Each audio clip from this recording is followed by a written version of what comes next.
Welcome, welcome to the worst with Chad Austin. You know, shit, man. I don't. It's been it's been a lot this week. Just trying to find that stride, that balance. There's a thing called like work life balance. I don't have that. I don't know what that is. I have an idea of what it is, but it all escapes me. It all it all feels like a distant fantasy, like it's a dream world that people have. And that's one thing that I fucking I really I enjoy social media, but I also can fucking really hate it because at one point I'll be happy posting like a fucking comedy clip that gets like 20,000 views. And then 2 seconds later, I'll look at something and see one of my friends who, and it's a shitty thing to say, like a friend, somebody that I consider a friend, right? Who I would think in my head is not doing as well as I am in the world, but somehow they're on a vacation in fucking Tokyo or Milan or fucking, I mean, even fucking Tijuana. It doesn't matter. They're on a vacation. I don't fucking, I want a vacation is what I'm trying to say. I'm trying to say that vacations sound super tight and I don't know what it is. The last vacation I went on was in 2018, and it wasn't even really a vacation. I went to Hawaii for 3 days so I could see my mother-in-law get married to the fourth guy she's ever been married to, or third or fourth, and then come back home. Like, so, I mean, and it was nice. Like, well, Hawaii's cool. I think of Hawaii as like Vegas. It's really fun the first day. Second day, you're still pretty excited because there's definitely more to do. And then by day 3, you're like, I think I've seen it all. Yeah, I kind of want to go home. And that's how I felt about Hawaii because, like, day one, I was walking around and the weather was perfect and everybody seemed friendly enough, and then I was just telling my wife, I was like, oh, dude, I could move here. I could see myself living here. And then by day 3, I was like, dude, get me the fuck off this island. Why is it always 80 degrees? I started hating all the things that I liked about it. Why are these people so nice to me? They don't fucking know me. I'm not a good person. Don't be nice to me. Don't be nice to a stranger. What the fuck's wrong with you? That's why I think that I belong in this scumbag city that I live in. Because no one's nice to you for no reason, really. It's always for some kind of like social or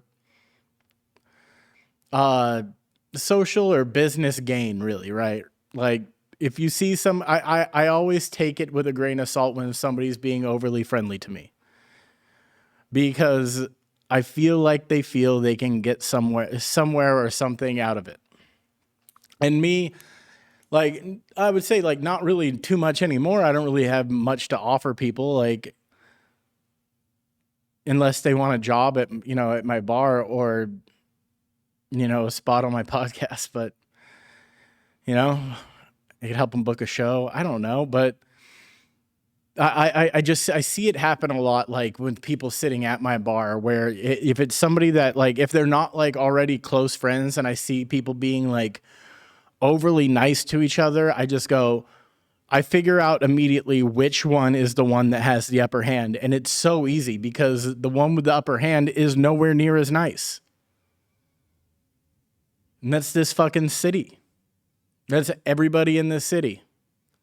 whether you're just trying to come up on concert tickets or a shot at going to, an NBA game or a spot in somebody's comedy show or be an extra in somebody's movie, whatever it may be, it's always the mentality of the come up. And I like the hustle. I kind of like watching swindlers swindle. And me, I'm going to say that I feel like, I'm going to make a statement right now. I am the biggest comic and podcaster in the world, at least one of them. And I say that literally because I'm 6'5" and 289. I don't think there's many that match me. If you want to talk numbers, I'm nowhere near that in numbers. There's a lot of people that do better than I do, but I'm just saying, in size, I'm the biggest comic and podcaster in the world. Life's been life. Things ain't always easy, but you move forward. I don't see, hold on a second. I don't see myself as, I don't know. I'm a sharer, right? Like I come on, I do this, every week or try to. This is the first time. I never do this at late at night. I swear to God, dude, it's 8 p.m. right now. And legitimately, this is an hour and a half before I'm usually laying in bed. I'm doing this so close to my bedtime. I almost didn't leave my house to come here. I almost did like a last minute text pretending like my dog died or I got diarrhea or something so I can bail on this shit. That's how little everyone that likes this means to me. I almost gave it up because I just didn't feel like leaving my house. Is that depression? It could be. But it's life, dude. Wow, dude, I'm starting this one off on a downer. I think it's just how I've been feeling lately. Like I'm good. Don't fucking call the psych ward on me or don't have anybody do what's it called, a wellness check. I'm fine. Nothing's going to happen. But, I don't know, dude. I feel like everything is moving at a very slow pace right now. There's things that I've been working at for a long time really hard and, getting better at doing it. And it's just like, sometimes you just want to see a little bit of, sometimes you just want to see even if like the finish line is still far away, sometimes you want to see a little glimmer of hope that it's worth it. And, I'm just waiting to see it. I'm being patient. I am. I'm working on my patience level. I'm not the most patient person in the world, but it's fine, because I get in this mood like this. Where everything is shit and I think everybody sucks. And, I could drive my car off the bridge right now and no one would care. But then like a minute later, somebody will compliment me on something and I think I'm on top of the world because that's how my brain works. All it takes is a little compliment and I'm back to being like, yeah, dude. Like, for instance, what was it? Tuesday night, I was at work. And Tuesday's my long day. I work from 8 a.m. to 10 p.m. every Tuesday. And it's the longest day of my week, not my only long day, but the longest day. And I was like, it was at 8 p.m., dude. I was at the last 2 hours of my shift. And so I already wasn't just feeling it because I'd been there for fucking 12 hours already. Just trying to make it through. Not having the best of times. And then two girls sit down at the bar who I hadn't seen in like 6 months. And they look at me and immediately go, oh, damn. You look great. You've lost so much weight. And immediately I was like, oh, dude, life's a dream. Life's a dream. And I'm so happy that you guys are in it. I don't know their names. I know that they're twins. And I know that they take turns like banging the chef at my work. But that's all. I mean, God, I mean, if I dug really deep, I would remember their names, but I don't. I genuinely don't remember these. Then they're sweet girls too. They're very nice. Like them. I could tell you what they drink. Hennessy, the splash cranberry, like, but and that's the thing too, is I feel like anybody who's been a bartender for a long time,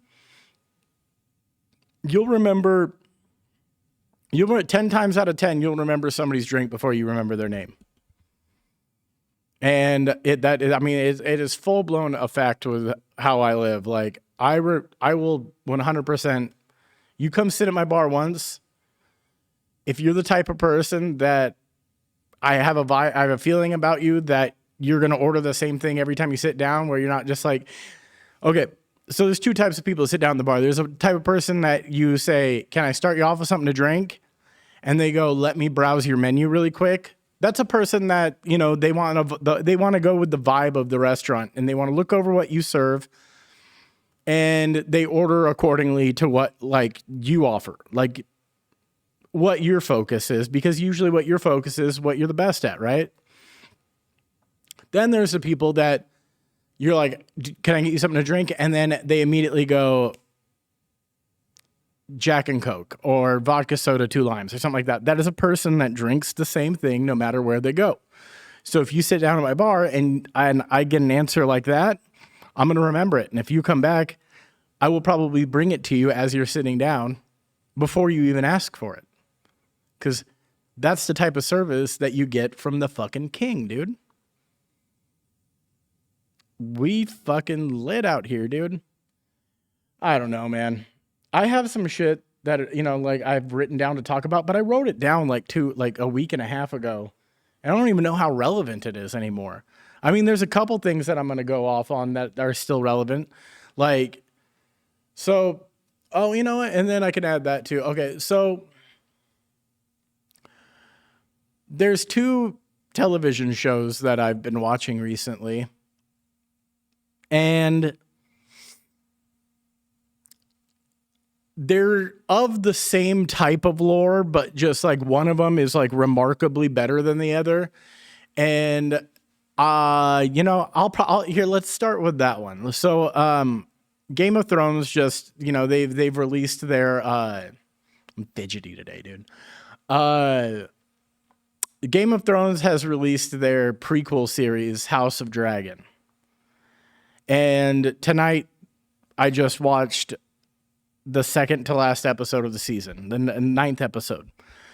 And this show is hitting all of the marks that I wanted it to hit, right? For a Thrones style show. It has the backstabbing, and it has everything that you want from Thrones. Backstabbing, murder, incest, child abuse, rape. I mean, the things that we live day to day for, the things that you really, really want to see on television. And they do it in the same manner. The writing's done really well. There's a couple things with like, story flash forwards that like kind of hit you like, I don't know at first, but then they recover well and they keep the story moving. And, like Game of Thrones already had the coolest I've ever seen, like out of all the movies I've ever seen that have to do with like sorcery, magic, witchcraft, dragons. Game of Thrones really like got it down to make dragons look really fucking cool. Game of Thrones made me want to be a fucking dork that believes in dragons. Made me want to believe that dragons are real because of how fucking cool they made them look. Because they're these gigantic killing machines, but it also looks like at certain times that I want to just give it a hug and call it good boy. Who's a good boy? Like that. And it's just like there's so many little things, like intricate parts of the story. It doesn't dumb it down. It doesn't play to the audience. It just runs its course as a story, and you stick with it or you get lost. Like they don't do what I call the Avatar syndrome of a movie making. And if you like that piece of shit movie Avatar, go fucking walk into traffic, because that movie is so infuriating the way that it just believes that the audience is so dumb that it can't keep up with whatever is going on. So then they over explain everything. Yeah. Do you know what I mean? You have to know what I'm talking about. Like, it's almost like they're talking to the audience, but they've written it as dialogue. Where he's, it's just like, sir, what do you mean we can't go here? Well, if we go here, then all hope is surely lost because we're looking for X, Y, and Z. And then they over explain it, even though everyone already knows what's going on. Like the whole crew, all the knights, whatever kind of show it may be. They all know what's going on, but somebody has to be the dumb guy that asks the question. So the dumb guy represents the audience. And then he asks the lead guy the question, and the lead guy like explains it in too much detail of why they're doing the thing they're doing. That is what I'm talking about. And that's what happens throughout the entire movie of Avatar. And then just to hit you over the head with how stupid they think you are, they name the thing that they're looking for unobtainium. I mean, that's like a punch in the face. That's like punching you in the, you know what that is? That's taking a rolled up newspaper and smacking you in the nose and calling you a retard at the same time. That's what that is. So that's why I can't stand movies like that and shit, that kind of bullshit. And Lord of the, no, we're getting into that. Game of Thrones, House of Dragon, it doesn't do that. It just, like I said, show runs its course. They do it well. There's great character development. Highly suggest is what I'm saying.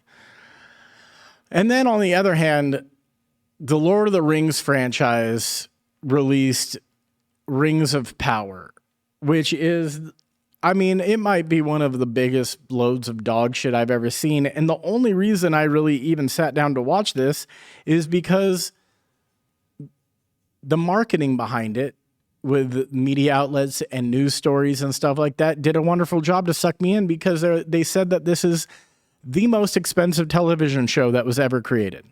Spent $585 million making this show. 8 episodes of a TV show. That right there, if it's not going to be the most insane quality show I've ever seen in my life, I'm just going to be mad because you spent $585 million on that shit.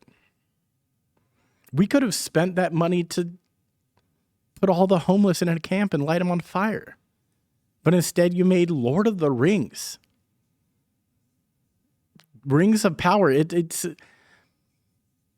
nothing happened. That there was 8 episodes of absolute bullshit.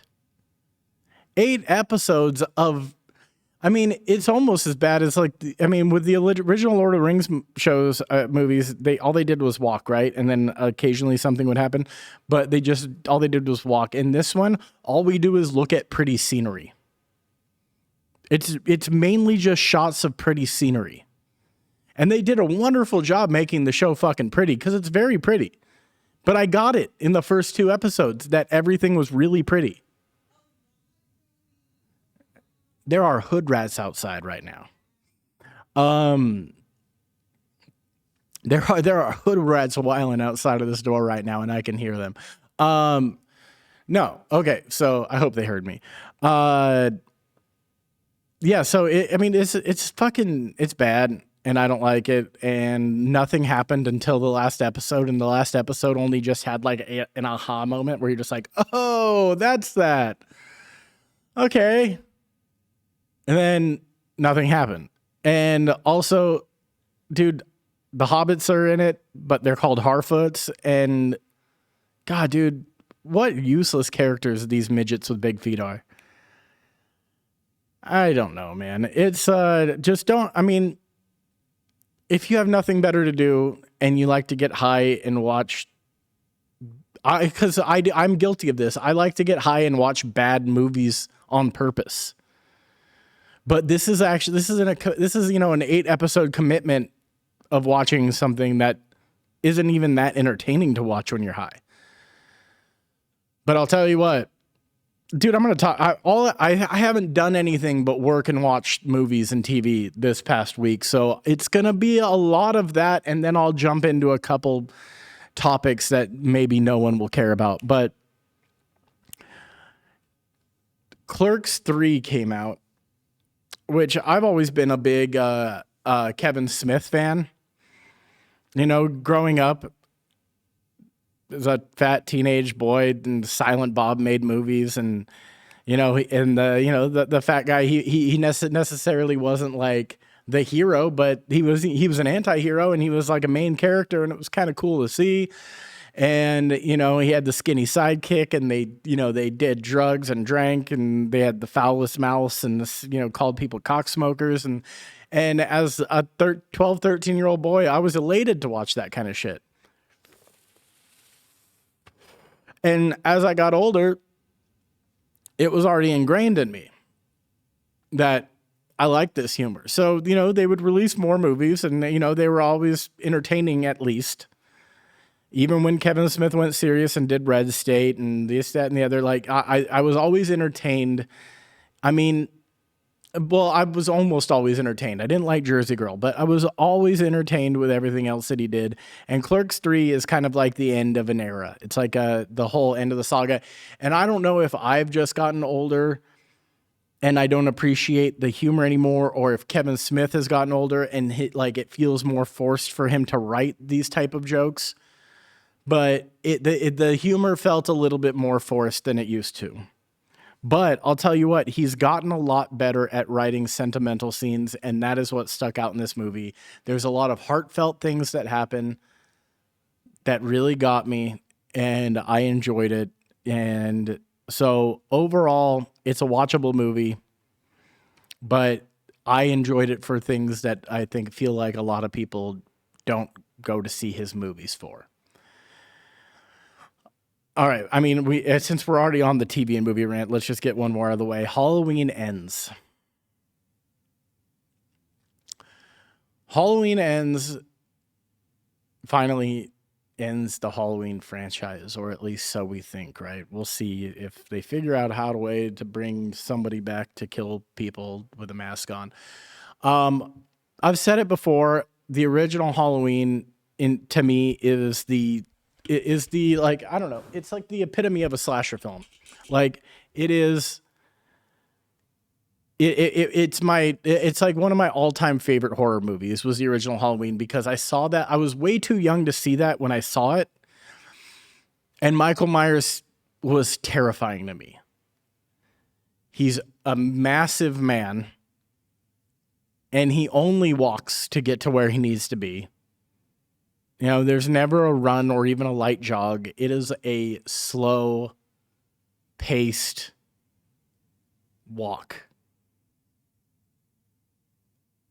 And there's also that thing of Michael Myers in all the old movies when he would be looking at you from behind or on the side, and then the person would feel like eyes on them, and they'd turn around and he'd be vanished. That always creeped me the fuck out. I was like 10 when I first saw the original Halloween. So like every night when my mom would ask me to take out the trash, I would think that I was going to die, because I would always tell myself that he's right behind me, but it doesn't fucking matter if I turn around to see him there. Doesn't matter how fast I turn around. When I turn around, he won't be there anymore, but I know he's there right now. I know it. And I'm going to fucking die taking out the trash. Thanks, Mom, you bitch. You just killed your son. But, I never died, so my mom's not a bitch. It's cool. It's fine. But yeah, dude, so, I mean, it's so early of this movie just came out on Friday, so I really, really would hate to give away too many spoilers. Just, it's not what you want it to be. And I don't even, after so many different Halloween movies, I don't even know what you would want it to be, but it felt like it was missing something to me. There was a whole storyline that just felt like it didn't quite fit. Jamie Lee Curtis is still hot. She has to be in her late 60s now, but I would give her the dick. Dude, she is a hot older lady. That just silver hair. I would eat her silver box, dude. Like that woman is still toit. I 10 out of 10, JB Lee Curtis. I would make you my scream queen. So Kanye West is losing his fucking mind. And you know what, dude? I spent fucking years. I spent years being a Kanye defender. I mean, so long. And if he releases another great album, I might be a Kanye defender again, but I didn't like the last one, so now I'm turning against him. Say what you will about whatever, Kanye. If you would just make another good album, I'd find a way to defend you. White Lives Matter? That you're gonna wear that shirt, Kanye, on television? Or somehow it made it into the press, and you're gonna wear that shirt? If you made a good album, all I would say was it's about time someone said it. But since you're not making good music, I have to condemn you for saying White Lives Matter. You're going to go DEFCON 3 on the Jews, Kanye? If you would release another fucking college dropout, I would say, hey, at least he never actually did it. He just said he was going to do it. Give the guy a break. Control the media and the weather. But no, I can't say that now because you don't release any more good music. It's all fucking Christian horseshit. Ah, God damn it, dude. Kanye, dude, you're doing me dirty. I used to love you, dude. I really thought that you had something, but now you're dude, it's bad. It's bad when even Donald fucking Trump comes out and says, Kanye's not doing so well. Kanye's yeah, I think we need to find Kanye's pills. I think we need to find them. I think he flushed them. I think he needs a refill. Kanye's not doing too well. Somebody do a wellness check on Kanye West. That's what Donald Trump said. Donald Trump is at this point more logical than Kanye fucking West, which he might have always been, but, you know, we didn't really see it full frontal until now. But it's a wild thing for me to be like, yeah, dude, I wholeheartedly agree with Donald Trump.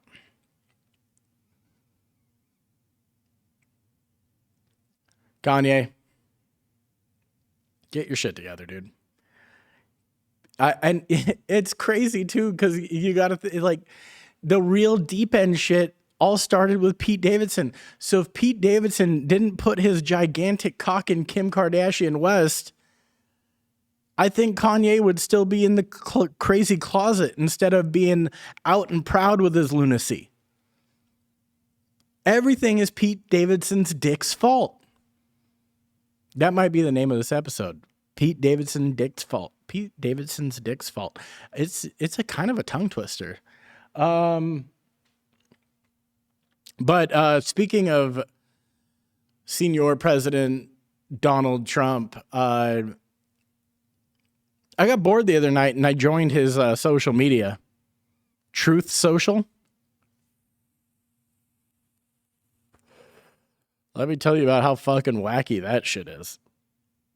So I signed up under a moniker, a pen name, a pseudonym, if you will. Because I don't need all the lunatics on that thing knowing my real name.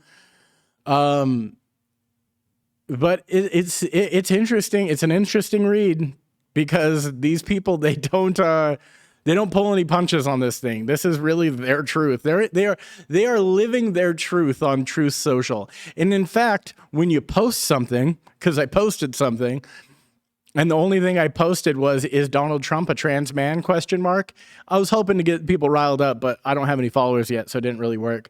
But when you're posting something on Truth Social, instead of like send or tweet or update or anything like that, it says share your truth, or it just says truth. It's like a blue button that says truth, and you have to click it to share your truth. And these people take it to heart, man. It's wacky. Like, there is a page that I used to follow on Instagram before they got like way too nut jobby with it. It was called Libs of TikTok, and it used to be fun because it genuinely used to be just some right-wing nut finding crazy ass liberals on TikTok and just reposting their videos for us to laugh at. Because I'm not left or right. I don't give a fuck about either of you. You could all die in a fire. But the thing is I can laugh at both, and I think you're both retarded. So it makes good time for me to see either one of you do something stupid. So this guy used to just post a bunch of like 19, 20 something year old Gen Zers who would be dancing and be like, my pronouns are clown. You can call me clown and clown self, and you're just like, holy shit, you're a nut job. And that's what it was. It was just, they didn't say anything. They just reposted these nut jobs and let them kind of make a fool of themselves. Then as time went on, Libs of TikTok became a little bit more aggressive with their posts, talking about their views. And once we got into their views, I realized how fucking crazy they were. I thought it was just a dope meme account. But instead, this is like some right-wing fucking cuckoo bird who this guy wants to... he doesn't want a lot of people that live in... so basically, like, the population of LA... There's a good like third of the population of LA that he could see wiped off the earth and he wouldn't care. Like that's the vibe I get from whoever runs Libs of TikTok. Not only LA, probably New York too. Any state that's blue. He has feelings. So Libs of TikTok posts pretty strong on Truth Social. Like they run deep over there, and they've been posting a lot about drag queens. Now, if you know me, you know that I absolutely fucking adore drag queens. It's one of my favorite forms of entertainment. I think that they are extremely talented in everything they do. Like, everything from being able to walk in fucking heels the way that they do and dance and do flips, to the makeup, to the performances, the costuming. It is all some of the most grand performances I've ever seen. And I would bill a drag show higher than a fucking play at the Pantages. I think that these girls fucking work it way harder. They work harder for their money than some fucking kid straight out of NYU who got a spot on fucking Wicked. So yeah, I'm a drag fan. I'm a drag stan, if you will. And this guy goes off hard on drag queens, talking about basically there's the whole idea of drag queens.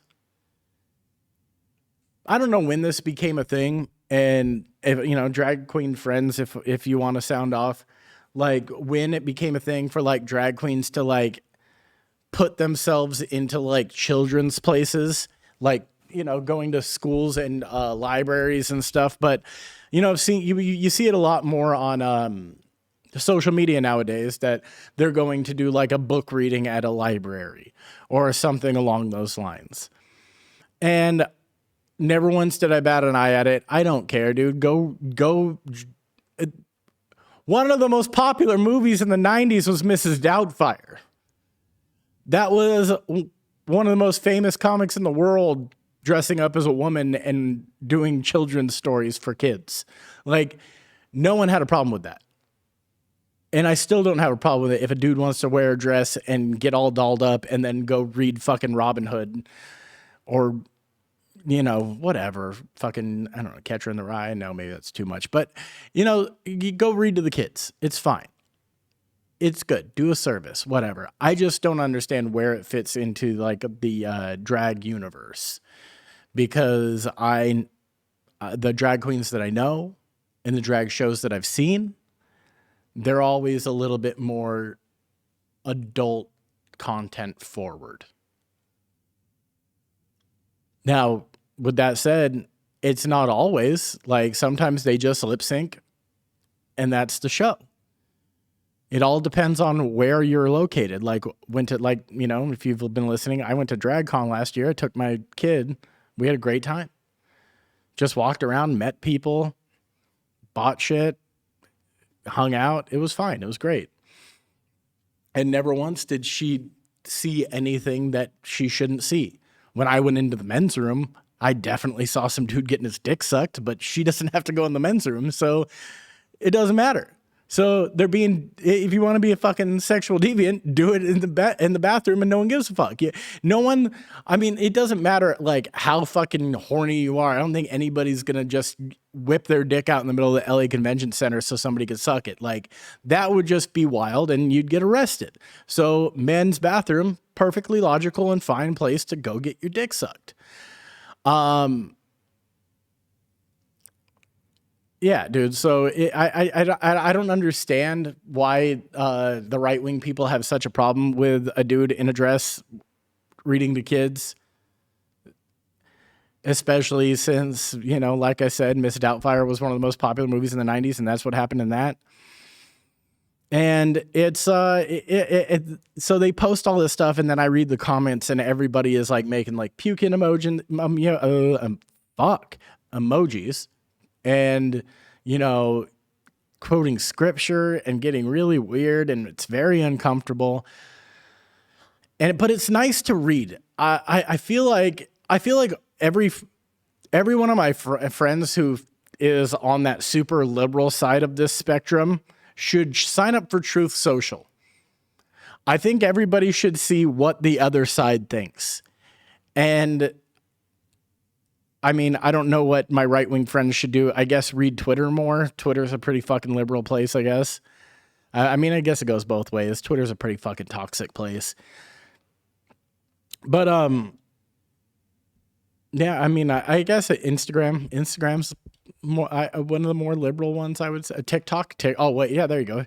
All the right-wing people, sign up for TikTok. There's all kinds of fucking clown self, alien self, him, shims, weirdos on that fucking thing that you can see their side of things and their opinion. I think it's just there is this thing in this country where we just don't understand each other, so we just hate each other. And I find that to be wild. Why can't everybody just live and do their own fucking thing? Why is it automatically I hate you because I don't understand what you do?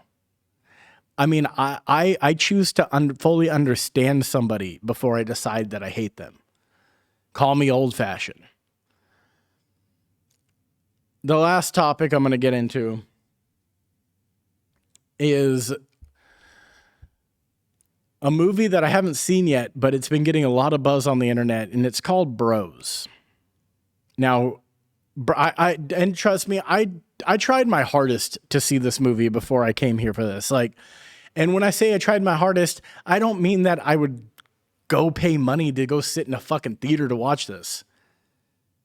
I'm not going to, it doesn't matter who's in the movie. And in this day and age, when everything's video on demand 15 days later, I'm not going to go pay money to see a rom-com in a theater. I don't even go to the movie theaters anymore, and it used to be one of my favorite things to do, but now I find it to be a waste of time since all the movies are right there on my television, and my television's pretty fucking big. So why? Why am I going to spend $20 per ticket? And I'm married, so I'm not seeing this movie alone, so that's $40 right there. And then we're getting 2 drinks, $7 a piece, $14, and then we're getting probably some kind of candy or something. I don't know, something for her, whatever. We're talking about a minimum of a $65 date to go see some fucking movie that I could have watched in my living room. So no, I didn't try everything to see Bros before this episode, but I did hit up all my homies and be like, yo, do you have a torrent of this? I'm trying to watch this. And they're like, are you gay? And I was like, no, I'm not gay. I just want to watch this gay movie. And that's exactly what Bros is. Bros is a gay romantic comedy starring Billy Eichner. And what is going on in the media right now is Bros came out and it got panned pretty hard and it bombed in the box office. And then Billy Eichner went on Twitter and said that Bros bombed because everyone's homophobic. Now, I have a few things to say to that, Billy Eichner. And I'm going to tag you like 1,000 fucking times in this because I know this podcast isn't big enough for you to see it without me tagging you 100 fucking times. But listen, your movie didn't bomb because the world is homophobic. Because, and once again, I get to reference a Robin Williams movie. In the 90s, I believe it was like 1996, The Birdcage came out, which was one of the biggest fucking hits of a comedy movie in the 90s. And that was about two gay club owners. One that does a drag performance. One that owns the club and runs it. Robin Williams and Nathan Lane. And they have a son. And their son is going to marry a woman. And the woman happens to be the daughter of a very conservative senator. And there's a little bit of chaos that ensues. And it's an outstanding movie that I still watch to this day. Because it's fucking hilarious. And it has a story. A fully cohesive, there is a full circle of a story in that movie. From what I understand of Bros by watching the trailer and hearing a few different people talk about what the movie was like, it doesn't really have much of a story. First of all, your lead character, played by Billy Eichner, who, in my opinion, should never be the lead of a movie, he just doesn't have that quality. He could be the quirky friend who is upset at everything. He does that well. Angry, upset, that kind of shit. Side character who comes in and out occasionally to stir shit up. He's great. Main character, looking for love interest type shit. He doesn't seem to fit that bill to me. And then on top of that, he's a fucking podcaster. We are... The movie is based around a podcaster trying to find love. Like, who the fuck wants to watch that? It's hard enough to get people to watch your podcast. Why are they going to go watch a fucking movie about a podcast? And yes, I'm sure the movie doesn't really revolve around his podcast, but the fact that I'm sure they're trying to make this a little bit more Gen Z hip. Like, you know, nowadays you can't have a normal job anymore. There's no fucking nobody is becoming a garbage man anymore, or a fucking lawyer, or fucking bartender anymore. No one wants to do that. Well, I'm sure there'll be a bartender because it's good for the gram. But I feel like in 20 years, there's going to be like no more doctors anymore because everybody just wants to dance on TikTok. And if somebody did become a doctor, they are going to worry more about the views on the surgery they posted than the actual surgery and how it went. That's the state of things that we're living in.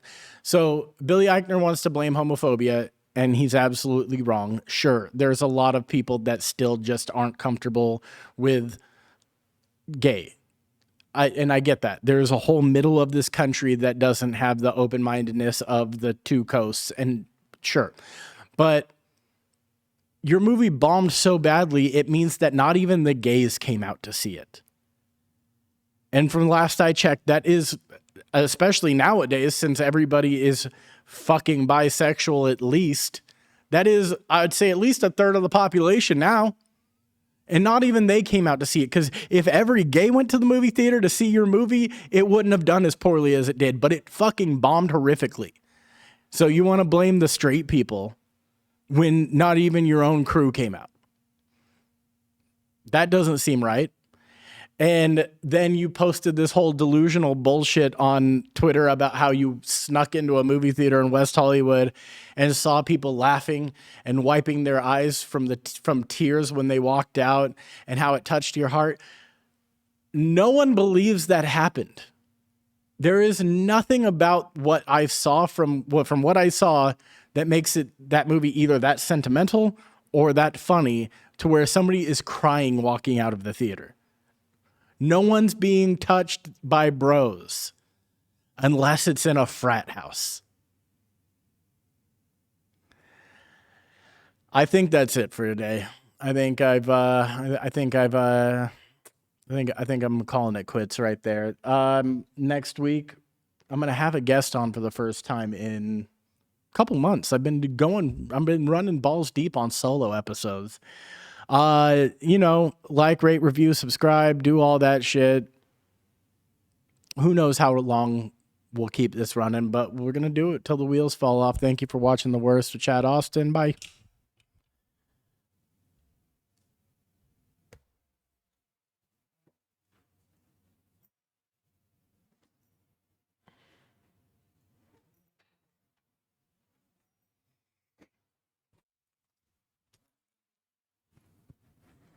Oh, thank you, sir. Yeah. Yeah, I can say that. This is, first time we're working together, so hopefully everything went okay. Yeah, absolutely. Awesome. Pleasure meeting you. Pleasure to meet you in the chat. What days do you work? I usually work Mondays, Sunday, Mondays, and Thursday. Okay, so then, usually I try to be here on either Saturdays or Sundays. So, I'll be seeing you again. Awesome. Nice meeting you. Nice meeting you too. Take care. Have a good night.